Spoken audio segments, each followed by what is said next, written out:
کیا ایسی چیزیں ہو سکتی ہیں جو ان کے آنے کے لیے راہ ہموار ہو؟ تو پہلی بات تو یہ ہے کہ ان کے اوپر 2 کیسز ایسے ہیں جن میں ایک میں سزا ہے اور ایک میں ان کی سزا معطل ہے۔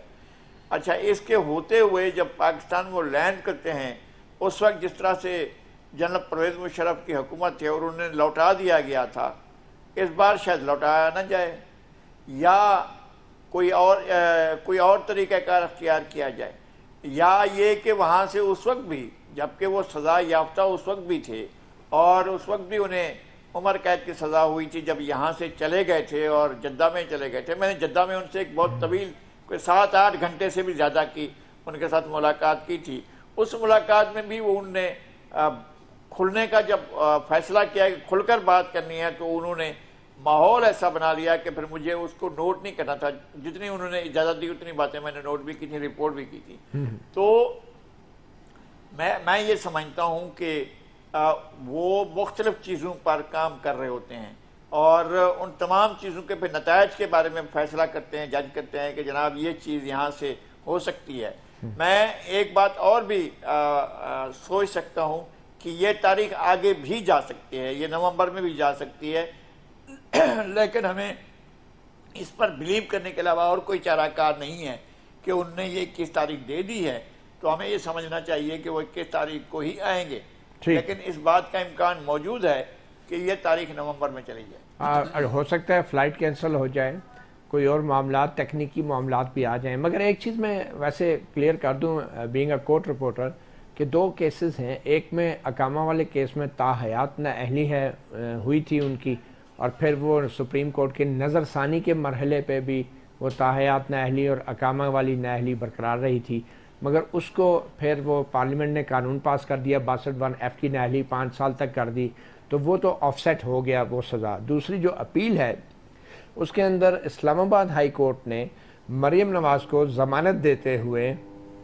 یہ لکھ دیا تھا آرڈر میں کہ نیب کا جو ادارہ ہے وہ ناکام ہو گیا یہ ثابت کرنے میں کہ جو لندن کی جائیدادیں ہیں ان کا تعلق میاں نواز شریف سے بنتا ہے۔ تو اگر مرکزی ملزم سے تعلق ثابت نہیں ہوا تو پھر مریم نواز سے کیسے ثابت ہو گیا، اور اسی بنیاد پہ مریم نواز کی سزا بھی وہ ختم کر دی گئی تھی، اسلام آباد ہائی کورٹ میں ان کی اپیلیں منظور کر لی گئی تھی۔ تو یہ قانونی طور پہ وہ شاید اب ان کو کسی گارنٹی کی بھی ضرورت نہیں ہے واپسی کے لیے۔ جو واحد چیز گارنٹی کی ضرورت ہے، مظہر صاحب میں آپ سے جاننا چاہوں گا کہ کیا نواز شریف جیسا سیاستدان، تجربہ کار سیاستدان الیکشن کی تاریخ کے گارنٹی کے بغیر پاکستان میں آ سکتا ہے، اور کتنا اہم ہے ان کا کہ جس روز الیکشن کی تاریخ کا اعلان ہو اس سے اگلے روز ہی یا اس کے ساتھ ہی وہ پاکستان میں لینڈ کریں؟ دیکھیں متی، جو نواز شریف صاحب کی بالکل جو پرسنالٹی کو نذیر لغاری صاحب نے ڈسکرائب کیا، میری ان سے جو چند ایک ملاقاتیں ہوئی ہیں بالکل میرا خیال ہے درست کہہ رہے ہیں، اور نواز شریف صاحب اسی طرح گفتگو کرتے ہیں کہ آپ کو ایسا لگتا ہے، بعض اوقات آپ کو ایسا محسوس ہوتا ہے کہ جیسے وہ اٹینٹو نہیں ہیں لیکن وہ ہوتے ہیں۔ بعض اوقات آپ کو ایسا لگتا ہے کہ جو وہ گفتگو کر رہے ہیں کہ وہ اس وقت اس کمرے میں موجود نہیں ہیں لیکن وہ ہوتے ہیں۔ تو وہ بہت کیلکولیٹڈ اپنا جو بھی ان کی موو ہوتی ہے۔ میں صرف یہ نہیں کہوں گا کہ وہ صرف الیکشن کے لیے آ رہے ہیں۔ اگر نواز شریف صاحب واپس آ رہے ہیں تو یہ ایک مکمل ارینجمنٹ کے ساتھ واپس آ رہے ہیں، اور وہ اس ارینجمنٹ میں الیکشن صرف لڑنا ہی ان کا مطمع نظر نہیں نظر آتا، بلکہ اگر مسلم لیگ نون حکومت بنانے کی پوزیشن میں آئی تو نواز شریف صاحب ہی وزیر اعظم ہوں گے۔ مجھے نہیں لگتا کہ نواز شریف صاحب یہاں آ کے الیکشن کیمپین کر کے الیکشن لڑ کے کسی اور کو نامزد کریں گے وزیر اعظم کے لیے۔ تو آپ یہ کہنا چاہ رہے ہیں کہ جب نواز شریف صاحب کو یہ یقین ہوگا کہ وہ الیکشن لڑ کر جیتیں گے اور وہ وزیر اعظم بننے کی پوزیشن میں ہوں گے تو تب واپس آئیں گے وہ؟ بالکل، متی ہو سکتا ہے میں غلط ہوں لیکن بالکل مجھے یہی نظر آتا ہے۔ تو اس کا مطلب تو یہ ہے کہ جو گارنٹیز ہیں بظاہر وہ یہی ہو سکتی ہے نا کہ چیئرمین تحریک انصاف جو ہیں وہ الیکشن نہ لڑیں، پی ٹی آئی کے نشان نہ ہو اور گلیاں ہو جان سنیاتے وچ مرزا یار پھرے۔ متی، آج جو بلاول بھٹو کا اسٹیٹمنٹ ہے وہ صرف پیپلز پارٹی کے حوالے سے نہیں ہے. مطلب وہ یہ کیا کہہ رہے ہیں بلاول بھٹو, کس کے لیے کہہ رہے ہیں کہ لیول پلینگ فیلڈ نہیں ہے, کہ ہمیں لیول پلینگ فیلڈ نہیں نظر آ رہی. اس کے معنی مجھے نہیں لگتا کہ اس کے معنی وہ پی ٹی آئی کو سمجھ رہے ہیں. وہ سمجھ رہے ہیں کہ پیپلز پارٹی کو کارنر کیا جا رہا ہے, پی ٹی آئی آلریڈی کارنرڈ ہے, تو مسلم لیگ کے لیے جو ہے راستہ ہموار کیا جا رہا ہے. اچھا, آپ نے اچھی بات کی, میں آپ کو سنا دیتا ہوں. میرے خیال میں بلاول بھٹو نے ایگزیکٹلی جو الفاظ استعمال کیے وہ آپ کو سنا دیتے ہیں, پھر واپس آپ کے پاس ہی آتے ہیں. جی, لیول پلینگ فیلڈ نہیں ہے کسی کے لیے, کسی ایک کے لیے تو ہے, لیول پلینگ فیلڈ نہیں ہے, اور یہی میرا اعتراض. تو لیول پلینگ فیلڈ جو آپ بات کر رہے ہیں, ان کو شاید یہ شک ہے کہ نون لیگ کے لیے پلینگ فیلڈ تیار کی جا رہی ہے, یہ جو پچ ہے ہونے والے میچ کی. جی بالکل. اگر آپ دیکھیں کہ جیسے آج جو بھی مسلم لیگ نون کے ماضی میں جب مسلم لیگ نون کی حکومت تھی, تو اس وقت جو بیوروکریٹس رہے ہیں وہی بیوروکریٹس جو ہے ری انسٹیٹ بھی ہو رہے ہیں, واپس بھی لگائے جا رہے ہیں. اس میں چاہے ان کی جیسے آج فواد حسن فواد بھی, وہ واپس وہ ایز اے نگراں وزیر کے طور پہ ان کی واپسی ہوئی ہے. تو یہ ساری چیزیں جو ہیں اس میں تو مجھے بہرحال یہی وہ, ادروائز اگر لیول پلینگ فیلڈ ہے اور دی جائے گی تو پھر وہ ظاہر ہے مائنس پی ٹی آئی تو لیول پلینگ فیلڈ نہیں کہلائے گی. تو اس کا مطلب یہ کہ بلاول بھٹو کو یا پیپلز پارٹی کو اپریہنشن ہے کہ مسلم لیگ نون کے لیے راستہ ہموار کیا جا رہا ہے. پیپلز پارٹی کو وہیں رکھا جائے گا جہاں پیپلز پارٹی اس وقت ہے, یعنی سندھ تک. اور ایون اربن سندھ میں بھی جو مجھے اطلاعات ہیں, جو میری انفارمیشن ہے, ایم کیو ایم کے حوالے سے بھی یہ باتیں ہو رہی ہیں کہ 2018 میں ان کے ساتھ زیادتی کی گئی تھی اور ان کو ان کی سیٹیں ری پے کی جائیں, کمپنسیٹ کیا جائے. یہ ساری چیز متی, یہ ساری واپس ان کی جھولی میں ڈال دی جائیں سیٹیں. یہ مجھے واپس وہ چیز اس طرف لے جا رہی ہے کہ شاید جو پنجاب کا مین چنک ہے وہ شاید مسلم لیگ نون کے لیے ہی تیار کیا جا رہا ہے. باقی خیبر پختونخوا میں پی ٹی آئی جیت جائے تو انہیں ایشو نہیں ہے, بلوچستان کی سچویشن ہمیں پتہ ہے. اسی کے حوالے سے میں نذیر لغاری صاحب سے بھی جاننا چاہوں گا کہ یہ ویسے بڑی ستم ظریفی یا ایک مذاق نہیں لگتا کہ اب پیپلز پارٹی نون لیگ پہ الزام لگا رہی ہے اور کہہ رہی ہے کہ ہم دونوں کے بیچ لیول پلینگ فیلڈ نہیں ہے جو کسی اور نے دینی ہے, جبکہ ایک اور جماعت جو ہے وہ بالکل ہی بظاہر تجزیوں سے بھی باہر ہے ہمارے. لیکن ایک چھوٹی سی بریک کے بعد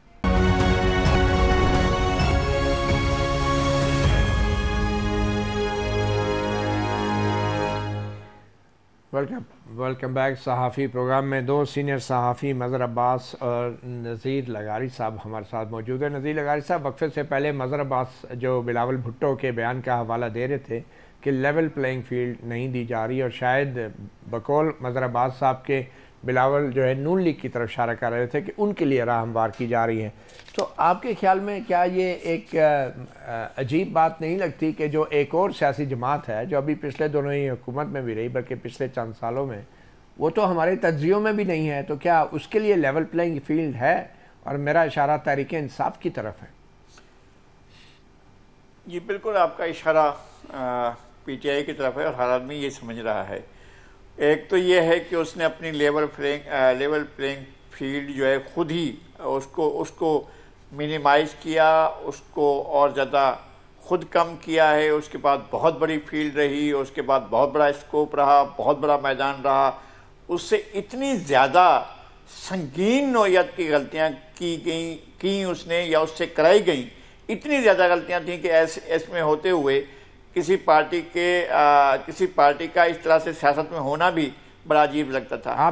کوئی ایسی پارٹی نہیں ہے پاکستان میں, نہیں دنیا میں. آپ یہ کہہ رہے ہیں کہ انہوں نے اپنی ہوم گراؤنڈ کی پچ اپنے ہاتھوں سے ہی اکھاڑ دی. انہوں نے کیا ہے یہ, یعنی ایسا نہیں ہے کہ ان کے پاس اب تک وہ اقتدار میں ہوتے پنجاب میں, یعنی اب تک تو نہیں, ظاہر ہے مدت پوری ہو گئی تھی تو پچھلے مہینے تک تو اقتدار میں ہوتے, پنجاب میں بھی ہوتے, خیبر پختونخوا میں بھی ہوتے, قومی اسمبلی میں بھی ہوتے, اس دن تک ہوتے جس دن قومی اسمبلی کو تحلیل کیا گیا, اس دن تک بھی قومی اسمبلی میں ہوتے.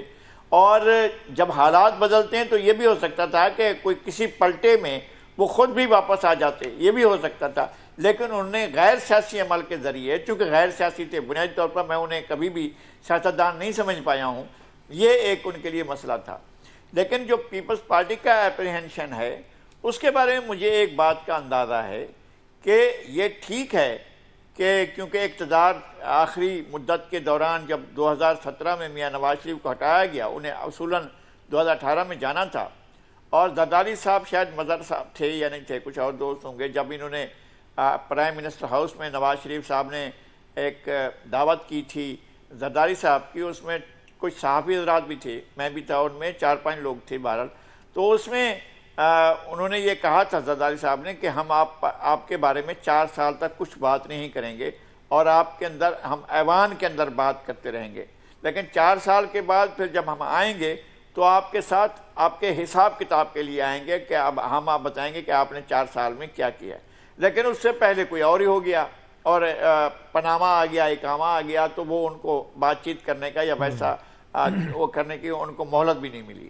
لیکن اب نواز شریف یہ سمجھتے ہیں کہ ان کا اقتدار 2017 میں چھینا گیا، تو پہلے تو وہ بحال ہو اور اس کے بعد جو ہے پھر سیاسی عمل کو آگے بڑھا جائے۔ میں ایک اور بات آپ سے کہتا ہوں، میاں نواز شریف اس بات کو کبھی بھی نہیں بولیں گے، ہو سکتا ہے کہ وہ ان کے لیے عمران خان صاحب کو معاف کر دینا بہت آسان ہو اور نہیں وہ ان کے بارے میں کچھ سوچیں، لیکن ایک بات طے ہے کہ زرداری صاحب باقی جو اگلا وقت ہے ان کے لیے وہ ان کے جیل میں رہنے کے لیے آ رہا ہے۔ جب وہ نواز شریف آئیں گے تو پہلا کام یہ ہوگا کہ زرداری صاحب کو جیل میں جانا پڑے گا، یا ہو سکتا ہے بلاول کے لیے بھی راستے کھل جائیں اور وہ یہ بھی چاہیں کہ بلاول بھی جیل میں چلے جائیں، یہ ہو سکتا ہے، اور اس کو کوئی حیرت انگیز نہیں کہنا چاہیے۔ میاں نواز شریف، ہم نے ان کے پچھلے 30-40 سال کا جو ریکارڈ دیکھ رہے ہیں وہ بالکل ایسا ہی کرتے ہیں۔ تو مظہر عباس صاحب، یہ جو 21 اکتوبر کی تاریخ ہے، تو جیسے کہ نذیر لغاری صاحب 30-40 سالہ ریکارڈ پہ نظر رکھے ہوئے نواز شریف کی، تو آپ کو لگتا ہے یہ 21 اکتوبر کی تاریخ رکھی اس لیے گئی ہے کہ اس سے پہلے عمران خان کا آئینی اور قانونی طور پہ کوئی حتمی ان کی اہلیت اور نااہلی کے حوالے سے فیصلہ ہو جائے اور پھر وہ میدان میں آئیں گے؟ دیکھیے یہ تو بہت آبویس ہے کہ عمران خان اگر فیلڈ میں ہوں گے تو نواز شریف فیلڈ میں نہیں ہوں گے، یہ ممکن نہیں ہے، اس لیے کہ اگر آپ ایون لاہور کا سینیریو دیکھ لیں، کیا آپ یہ توقع رکھتے ہیں، ہم تینوں جرنلسٹ ہیں، تینوں رپورٹنگ میں رہے ہیں، کہ لاہور کا میدان ہو اس وقت آج کی سچویشن میں، آج سے چند سال پہلے کی نہیں بات کر رہا ہوں، لاہور کا میدان ہو اور مقابلہ نواز شریف اور عمران خان کا ہو؟ میں اگر عمران خان فیلڈ میں ہوں گے تو وہ نواز شریف صاحب کے خلاف الیکشن لڑیں گے سامنے۔ کیا نواز شریف صاحب عمران خان کے سامنے الیکشن لڑیں گے؟ یہ بہت، آپ کبھی بھی مسلم لیگ نون کے اس سے پوچھئے گا کہ کیا آپ اس کے لیے تیار ہیں، اور بہت انٹرسٹنگ ہوگا، کیونکہ اگر آپ کو یاد ہو، اور لغاری صاحب کو بھی یاد ہوگا، کہ بے نظیر اور نواز شریف کا کبھی آمنا سامنا نہیں ہوا الیکشن میں، اور ایون جہاں تک مجھے یاد ہے، ہو سکتا ہے کہیں میں بھول رہا ہوں، ایون ایک بار یہی ہوا تھا کہ جہانگیر ترین پنجاب کے صدر تھے، لاہور سے تھے، اور مجھے نہیں یاد پڑتا کہ ان کا اور نواز شریف یا شہباز شریف اور ان کا آمنا سامنا ہوا ہو کبھی۔ تو یہ بہت انٹرسٹنگ ہوگا۔ دیکھیے ان کی اگر موجودگی ہوگی اور عمران خان صاحب اگر کی نااہلی برقرار نہیں رہتی اور وہ پی ٹی آئی کو لیڈ کرتے ہیں الیکشن میں، پھر جو لغاری صاحب کہہ رہے ہیں کہ ہو سکتا ہے کہ پھر شاید نومبر میں بھی نہ آئے نواز شریف صاحب، تو اگر وہ ہوگا ویسی سے اس سینیریو کو ہم دیکھیں تو اس میں تو پھر پی ٹی آئی جو ہے وہ اگین شاید دو تہائی تو میں نہیں کہتا بالکل بھی، کیونکہ پاکستان کی پولیٹک بہت مختلف ہے، لیکن وہ ایک سنگل لارجسٹ پارٹی تو بن سکتی ہے پی ٹی آئی اگر ساری لیول پلینگ فیلڈ سب کے لیے ہو۔ مدر صاحب، جو کچھ 2018 میں نواز شریف کے ساتھ ہوا، اب وہی کچھ عمران خان کے ساتھ اگر ہوگا تو کیا اس کا پھر بھی کچھ جواز بنتا ہے؟ کیا یہ قانون کے تحت ہوگا یا قدرت کے قانون کے تحت ہوگا؟ دیکھیں، اگر آپ ویسے دیکھیں تو 2016 میں نواز شریف صاحب نااہل ہوئے، 2017 میں انہیں سزا ہوئی، تو ایون آپ 79 اٹھا لیں تو قانون کا تو سہارا بدقسمتی سے ہمارے یہاں کیونکہ قانون ایسا رہا ہے. لیکن اگر ایسا کچھ ہوتا ہے تو پھر تو سپریم کورٹ پہ بھی کوسچن اٹھ جائے گا، اور وہ سپریم کورٹ مختلف سپریم کورٹ ہوگی. ایک ایسی سپریم کورٹ جس سے مسلم لیگ نون کو اور بہت سے لوگوں کو، ہم انڈیپینڈنٹ لوگوں کو بڑی توقعات ہیں، اور یہ بڑا امتحان ہوگا. دیکھیے جسٹس قاضی فائز عیسیٰ جب چیف جسٹس پاکستان ہوں گے تو انہیں سپریم کورٹ کا ان کا سب سے پہلا ٹاسک یہ ہونا چاہیے اور یقیناً ہوگا کہ ایک یونائٹڈ سپریم کورٹ کم سے کم نظر آئے، اور ایکسپیکٹ کرنا چاہیے کہ وہ سب سے پہلے فل کورٹ میٹنگ بلائیں، جو بھی آپس کے معاملات ہیں اس کو کریں. اختلافات تو ظاہر ہے اسپلٹ ڈیسیجنز ہوتے ہیں، وہ تو کوئی ایسی بات نہیں ہے، لیکن سپریم کورٹ ایک یونائٹڈ سپریم کورٹ ایمرج ہو کر آئے، فیصلے میرٹس پہ ہوں.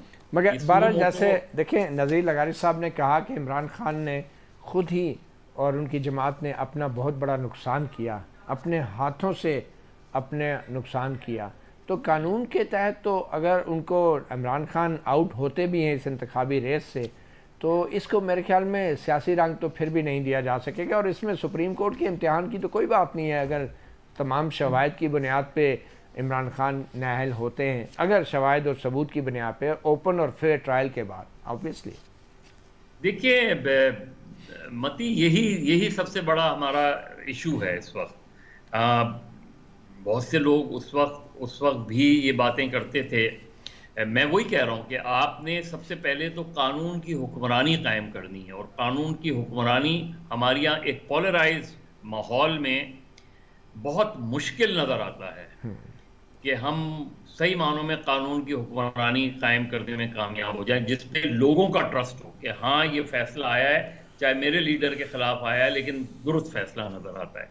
کیا آپ ایسا ماحول دیکھتے؟ نہیں دیکھتے. دیکھیے جب یہ بات کرتے ہیں ہم کہ عمران خان نے اپنے پیروں پہ خود کلاڑی ماری، بہت سی ان کی میجر فلاز ہیں، اس میں تو کوئی شک نہیں ہے، لیکن یہ تو مجھے اور آپ کو اور نذیر لغاری صاحب کو پتہ ہے کہ وہ کون سے لوگ تھے جن کی بنا پہ 2018 میں حکومت بنی، اور وہ کون سے لوگ تھے جن کی بنیاد پہ 2022 میں عمران خان صاحب کے خلاف ووٹ آف نو کانفیڈنس آیا. کیا کوئی فرق لوگ تھے؟ کیا کوئی الگ تھے لوگ؟ کیا 2018 کا سینیریو بہت مختلف تھا؟ کیا 2022 کا سینیریو کوئی مختلف تھا؟ اس وقت اسٹیبلشمنٹ نواز شریف کو نہیں پسند کرتی تھی، 2022 میں اسٹیبلشمنٹ عمران خان کو نہیں پسند کرتی تھی.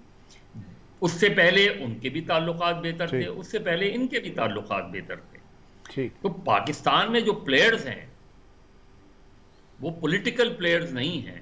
صحیح. اور ان کا کوئی احتساب بھی نہیں کر سکتا، ان کے بارے میں شاید کوئی اس طرح کھل کے تجزیہ بھی نہیں کر سکتا. یہی دیکھیں نا، یہی ہمارا وہ ہے نا کہ ہم کیا وہ چیز اسٹیبلش کر پائیں گے.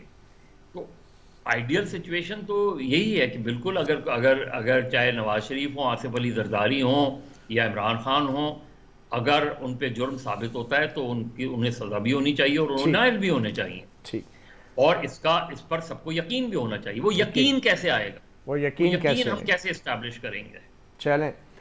چلے تو کٹ ہی جائے گا سفر. بہرحال ایک چھوٹی سی بریک لیتے ہیں. بریک کے بعد ایک اور اہم سوال کہ جس سطح پہ انقلابی اصلاحات ہو رہی ہیں، چاہے وہ زرعی معاملہ ہے، چاہے وہ معدنیات کا معاملہ ہے، انفارمیشن ٹیکنالوجی کا معاملہ ہے، اور پھر جس طریقے سے ایک احتسابی عمل شروع ہو گیا ہے توانائی کے سیکٹر میں، تو کیا یہ انقلابی اصلاحات جو ہیں آئندہ چند مہینوں میں اور الیکشن سے پہلے ان پہ کام مکمل ہو جائے گا؟ اور اگر نہیں ہوگا تو پھر ان انتخابی اصلاحات کو سپورٹ کرنے والی کون سی ایسی جماعت ہوگی جس کا حکومت میں آنا بڑا ضروری ہوگا؟ ایک چھوٹی سی بریک کے بعد.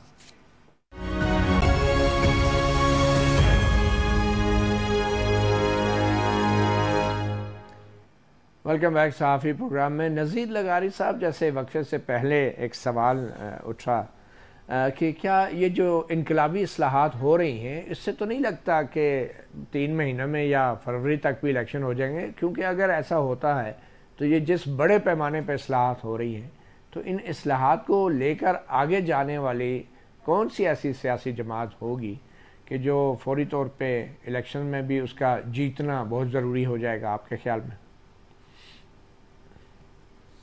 دیکھیں یہ چیزیں جو ہیں یہ بہت زیادہ گجرک اور بہت زیادہ پیچیدہ اور سمجھ میں نہ آنے والی ہوتی ہیں.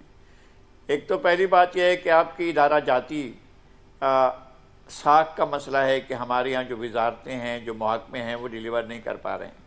دوسری بات یہ ہے کہ ہمارے یہاں سسٹم کیا رہ جائے یہ بھی آپ کو اس وقت تک نہیں پتہ چلتا ہے کہ کیا آپ قبائلی نظام میں رہ رہے ہیں, غلامانہ نظام میں رہ رہے ہیں, جاگیرداری نظام میں رہ رہے ہیں, سرمایہ داری نظام میں رہ رہے ہیں, سوشلزم میں رہ رہے ہیں, کس دور میں رہ رہے ہیں. آپ کے پاس دنیا میں ہم دیکھ کر اندازہ لگا سکتے ہیں کسی بھی ملک میں کہ یہاں کیا سلسلہ چل رہا ہے. پاکستان میں آپ کو نہیں اندازہ ہوگا کہ کیا سسٹم چل رہا ہے. بھائی ہے کیا چیز, یہاں جاگیرداروں کا راج ہے. اسمبلی میں جاگیردار بیٹھے ہوتے ہیں لیکن جاگیرداروں کے پاس جو طاقت اور اقتدار ہوتا ہے وہ صرف اپنے حلقے کی حد تک ہوتا ہے اور وہاں پر تھانے دار میرا ہونا چاہیے, تحصیلدار میرا ہونا چاہیے, یہ ہونا چاہیے. تو آپ ان انقلابی اصلاحات کو انقلابی اصلاحات کو آپ ان کی حمایت کر رہے ہیں کہ یہ ہونی چاہیے اور یہ زیادہ اہم ہے الیکشن اور سیاست سے آپ کے خیال میں؟ نہیں, قطعاً نہیں. جس کا کام اسی کو ساجے. میں یہ کہہ رہا ہوں کہ یہ کام جن لوگوں کو کرنا ہے وہ سیاسی لوگ ہوں گے. اگر سیاسی لوگوں کی کیپیسٹی منیمائز ہوئی ہے تو کسی نے کی ہے نا. یہ طے ہوا ہے نا کہ پاکستان میں بلکہ پاکستان بننے کے ساتھ ہی ہم نے کیا کیا ہے اور تجربے کیے ہیں. ہم نے کہا کہ چوروں کو پکڑتے ہیں. پہلے دن ہم نے پکڑا سندھ کا پہلا وزیر اعلیٰ, دوسرا وزیر اعلیٰ, تیسرا وزیر اعلیٰ, چوتھا وزیر اعلیٰ, یکے بعد دیگرے. ہم نے کہا یہ کرپٹ ہے, ایوب کھوڑوں کو بھیجو. ہم نے کہا قاضی فضل اللہ کرپٹ ہے, اس کو بھیجو. پھر کہا کہ یہ پیر الہی بخش کرپٹ ہے, اس کو بھیجو. پھر کہا کہ پیرزادہ عبدالستار کرپٹ ہے, اس کو بھیجو. اور یوسف ہارون کو لے آؤ, پھر واپس لے جاؤ. پھر یوسف ہارون سے واپس ایوب کھوڑے کے پاس آ جاؤ کہ ایوب کھوڑا صاحب آپ واپس آ جاؤ. اور پھر کہا کہ نہیں بنگال جو ہے نا, بنگال میں بڑے غدار پیدا ہوتے ہیں. جس نے قرارداد لاہور پڑھی ہم نے کہا کہ تم غدار ہو اور تم تھمبنگ میجارٹی لے چکا ہے. لیکن پھر بعد میں اگر فاسٹ فارورڈ کریں تو 90 کے عشرے میں بھی یہی کھیل کھیلا جاتا رہا کہ کرپشن پہ ایک حکومت گرتی, دوسری آتی, پھر دوسری بھی کرپشن کے اوپر برطرف کی جاتی, پھر تیسری آتی. تو یہ باریاں جو آتی رہیں ایک دوسرے پہ کرپشن کے الزامات جو سپریم کورٹ تک جن پر جائزہ لیا جاتا رہا, تو یہ معاملہ, یہ کھیل اور یہ فارمولہ تو بعد میں بھی چلتا رہا اور شاید آج بھی چل رہا ہے. کیا کارکردگی رہی ہے جس سپریم کورٹ نے ایبروگیشن آف دا کانسٹیٹیوشن کو, جس نے سپریم کورٹ نے سبورجن آف دا کانسٹیٹیوشن کو, جس imposing of the martial law کو جس نے وہ کیا ہے, ویلیڈیٹ کیا ہے, جس نے اس کو مانا ہے, بلکہ یہ تک کہا ہے, لکھ کر دیا ہے کہ فلاں جنرل صاحب جو ہے وہ آئین میں ترمیم بھی کر سکتے ہیں, تو آپ اس کے بارے میں کیا بات کریں گے؟ نہیں, اداروں کے بارے میں کوشچن موجود نہیں ہے. ہم آج کی بات کریں یا ہم کل کی بات کریں تو ہمارے لیے کون سے حالات تبدیل ہو گئے ہیں, کون سی چیزیں جو بدل گئی ہے پاکستان میں. آپ کہیں جی 47 کی بات نہیں کرو, بھائی 47 ہے نا آج. آپ کہیں 50 کی بات نہیں کرو, 50 ہے نا آج. آپ کہیں جی 60 کی بات نہیں کرو, 60 ہی تو آج ہے. آپ کہتے ہیں 90 کی بات نہ کرو, 90 کی بات آج تو 90 ہے نا. بالکل. کون سا آپ نے تبدیلی کون سی کر لی, ایولیوشن کون سا ہو گیا, کون سی ایسی چیز آ گئی آپ سمجھیں کہ ہم دنیا میں فخر سے اپنا سر بلند کر کے کہہ سکیں دیکھو اس میدان میں تو ہم نے کمال کر دیا نا. کون ہے جو اس میدان میں آیا ہو؟ صحیح. ہاں ایک میدان ہے کھلا ہوا ہے کہ اندھی لوٹ مار ہے جو ملک کے اندر ہو رہی ہے اور سب کو ایک رنگ میں رنگ دیا گیا ہے. سارے کے سارے آپ پہچان بھی نہیں سکتے کہ کس کا رنگ کون سا ہے. تو آپ یہ کہہ رہے ہیں کہ کوئی بھی سیاسی جماعت یا کوئی بھی ادارہ جو ہے وہ خلوص کے ساتھ اس لوٹ مار کو روک نہیں پا رہا, نہ روکنا چاہتا ہے؟ میں یہ سمجھتا ہوں کہ آخری حل یہ ہے کہ تمام اسٹیک ہولڈر مل کر بیٹھیں, فیصلہ کریں کہ ہم نے اس کو ٹھیک کرنا ہے تو یہ ملک ٹھیک ہو سکے گا. ایک ٹروتھ اینڈ ریکنسیلیشن کمیشن بنائیں اور کہیں کہ کہاں کہاں کس کس سے کیا کیا بلنڈر ہوئے ہیں یہ طے کریں اور اس کے بعد چلیں. آپ وے فارورڈ یہ ہے کہ آپ آگے چلیں. اگر آپ نے سب کچھ تل پٹ کرنے کا, جس کے ہاتھ میں طاقت ہے وہ کہے کہ میں ہر چیز کو مٹا دیتا ہوں, ٹھیک ہے. سیاسی لوگوں کے پاس بھی طاقت ہے تو انہوں نے کہا یار چلیں رگڑ دیتے ہیں مخالفین کو. یہ ہوتا رہا ہے, ٹھیک, اور ایمان اب بھی ہو رہا ہے. تو اگر ہم یہ اس طرح سے چلیں گے تو پھر ہم نہیں چل پائیں گے نا. ٹھیک. اچھا, ہماری کیا, ہم نے اپنی زندگی میں یہی کچھ دیکھا. ہم نے 70 کا الیکشن دیکھا تھا, ہماری آنکھوں کے سامنے ہوا تھا. ہم نے الیکشن کو